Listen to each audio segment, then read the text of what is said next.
Exactly. For that, I just want to quickly give you a recent example from Turkey.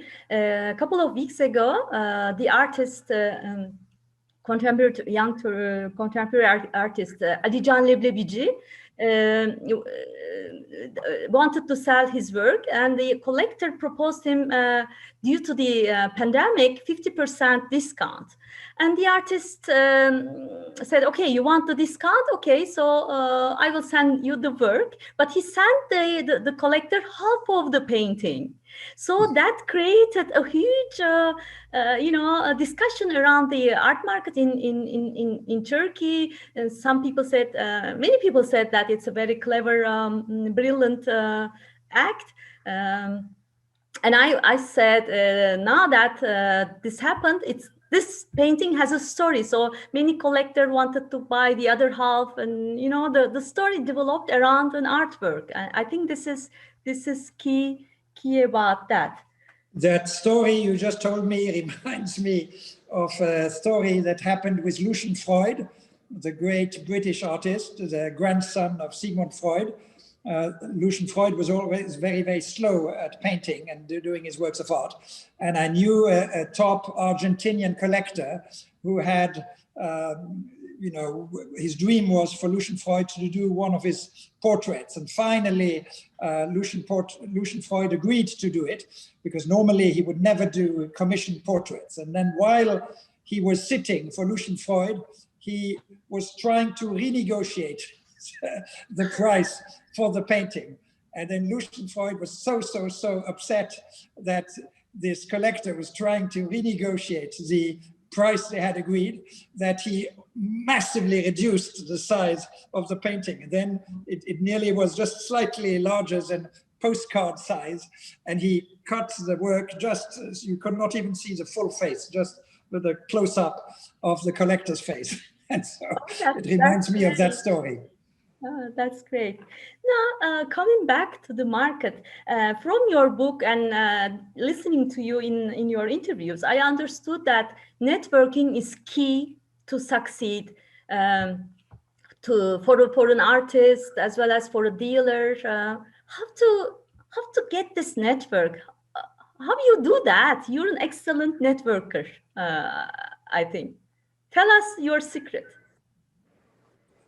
I don't know if I have a secret in that sense, because what is my driving element in me is my passion and my curiosity. So I remain, despite having been 50 years in the business, very passionate and very curious. And so you never get jaded.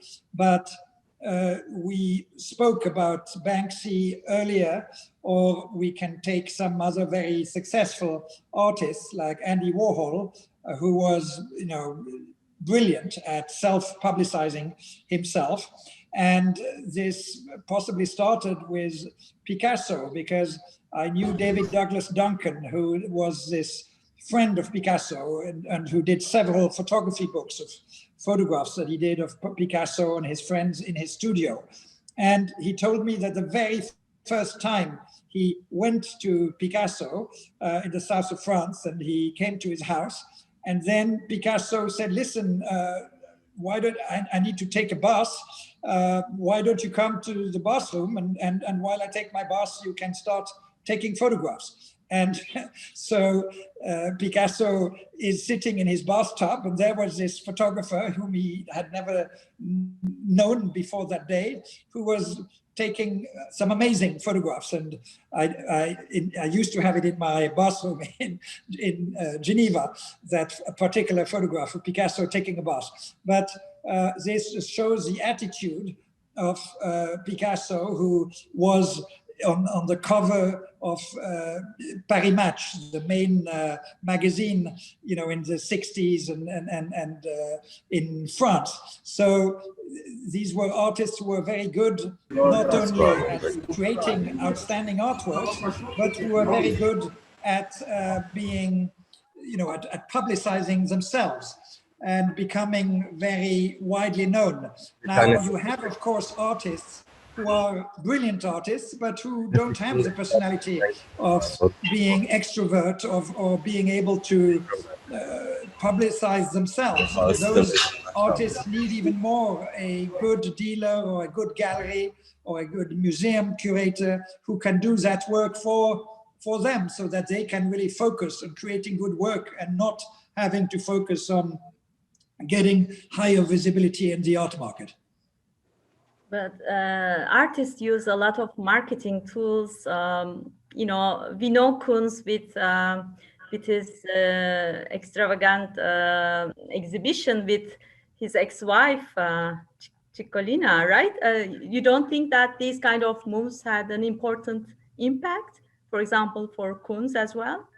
Well, Jeff Koons is a brilliant example, because Jeff Koons is a very, very good marketeer, and he speaks better about his work than anybody could ever speak about his work, in terms of presenting them, explaining what lies behind it, how he got to doing it, etc. And he's also an artist who understood the importance of the secondary market. The primary market is the artworks that appear for the first time after an artist has created them, and usually it's a gallery that represents them that will sell those works for the first time. The secondary market is when such a work then eventually shows up at auction, and usually artists are not so keen on their work reappearing at auction, because they're worried of how well it will do, how well it will perform. Well, Jeff Koons, even when some of his top works would show up at auction at Sotheby's, Christie's or Phillips, he would, at the time of the exhibition, sometimes go to the exhibition and be there available to explain it to potential clients, explain it to visitors to the exhibitions, and speak about the work, and creating that direct link with the potential collectors, even if he was not going to benefit financially directly in any way from the auction result. But he is an artist, besides being a very important and great artist, who understands the importance of all of these elements, and who plays the game, who's prepared to play the game. But again, you can only be a good marketeer if what you do is of artistic interest and artistic merit. Otherwise, if it's solely marketing, very rapidly the whole thing collapses and it cannot be sustained, because sustained success is, of course, what an artist wants. Because every auction season you have new artists that are the latest thing or the hottest thing, but 2 seasons later they are forgotten. So you want somebody who has staying power and not only defends his market, but gradually gets better and better. With COVID, please mute your microphone. And now I have a mama Pury that's really mad because she thinks I'm gonna hurt her kids. So she was sorry. This is when nope. I cannot. The part for me is when I think there is a problem. No. Could you please, Teacher, you can mute Kerimcan in manual. That bird. Kerimcan Güler, please.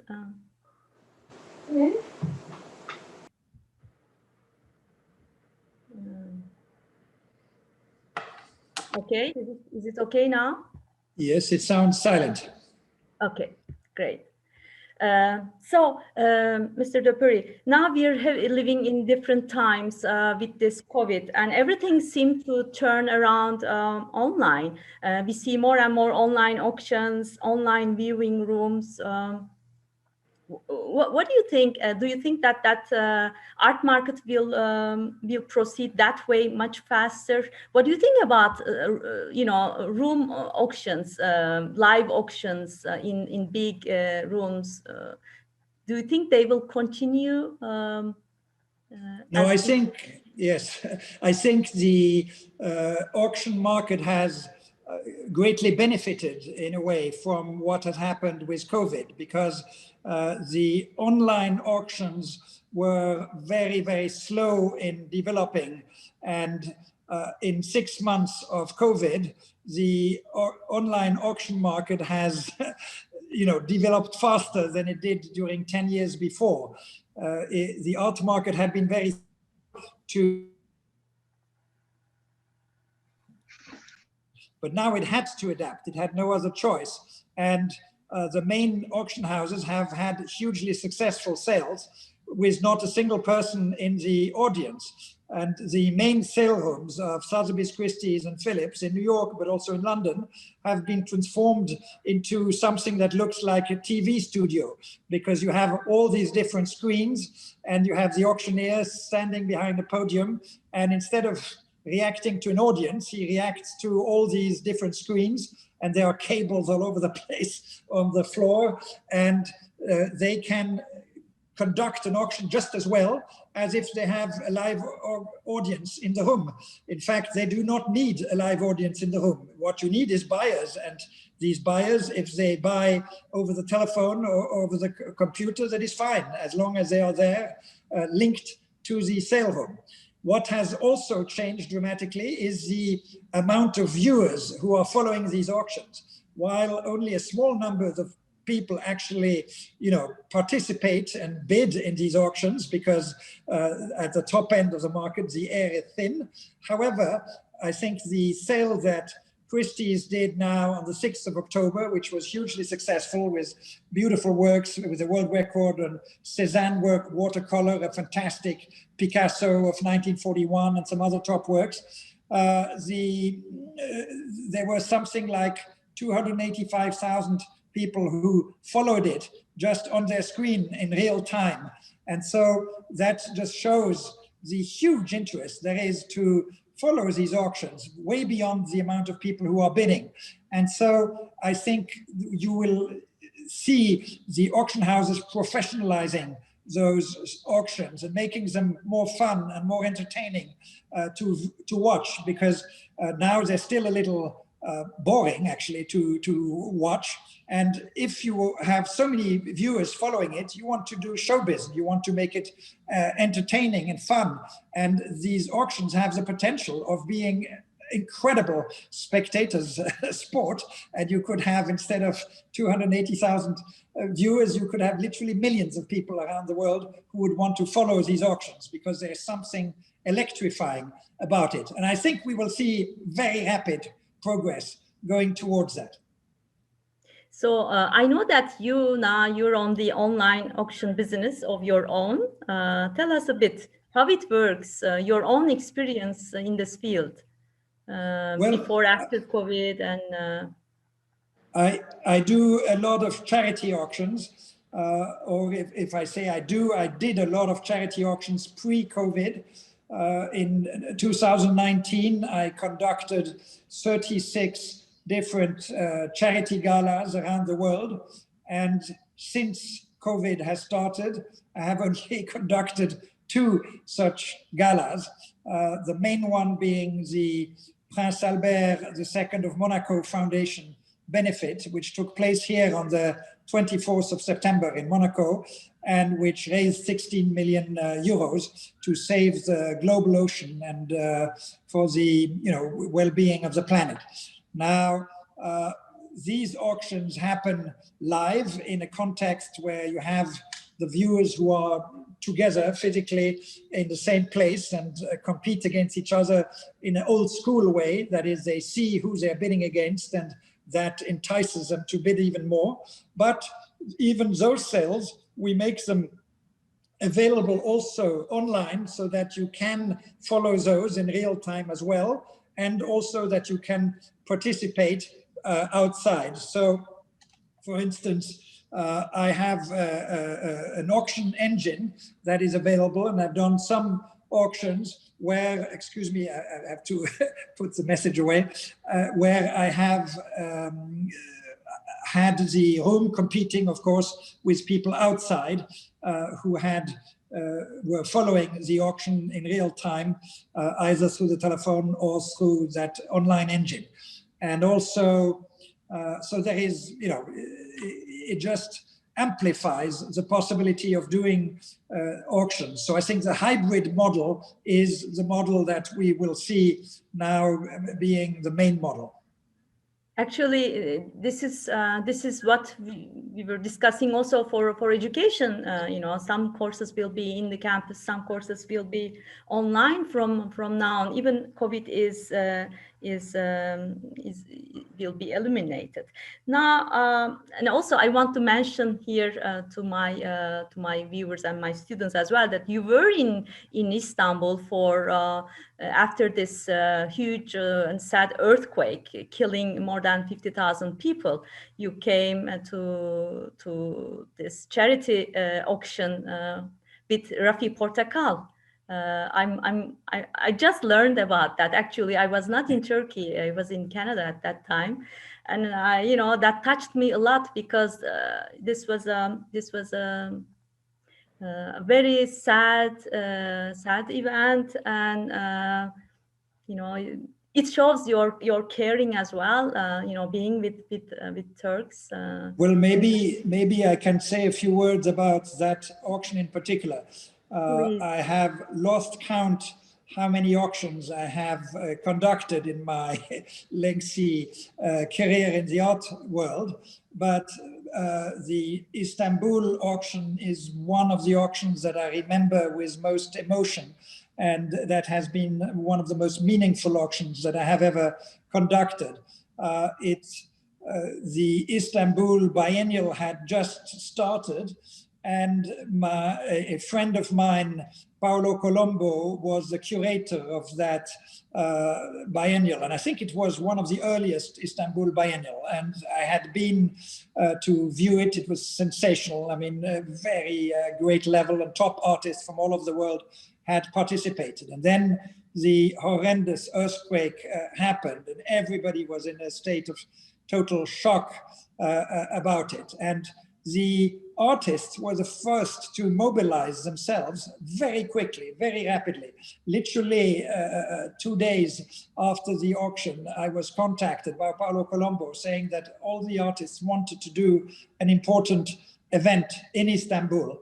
And so I conducted this auction, indeed, together with Mr. Portakal from Istanbul, and it was in a beautiful venue. Sadly, I do not remember the name of the venue, so I prefer not to mention it, rather not mention a wrong name, but it's the most beautiful setting in which I've ever conducted an auction.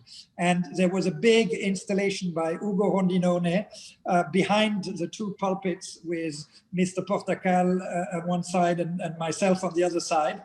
And it's a kind of auction where one should have bought every single artwork, because the artists gave such important works of theirs that even while the auction was a huge success, whoever bought at that auction, their generosity will have been paid back many, many, many times over, because the artworks that were in that particular auction are worth now multiplicity more. I mean, many, many, many times more than what the generous buyers paid for at the time. So it's an extraordinary story. And every now and then I come across one work in a collector's home that was bought from that auction in Istanbul. Oh, I see. I see. Yeah, early today, I talked to Mr. Portakal. Actually, I don't know if he's with us.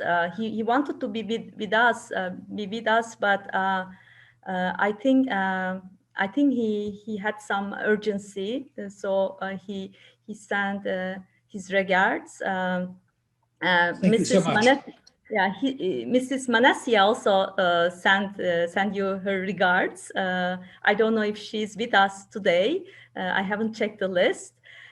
So that's something that I wanted to mention.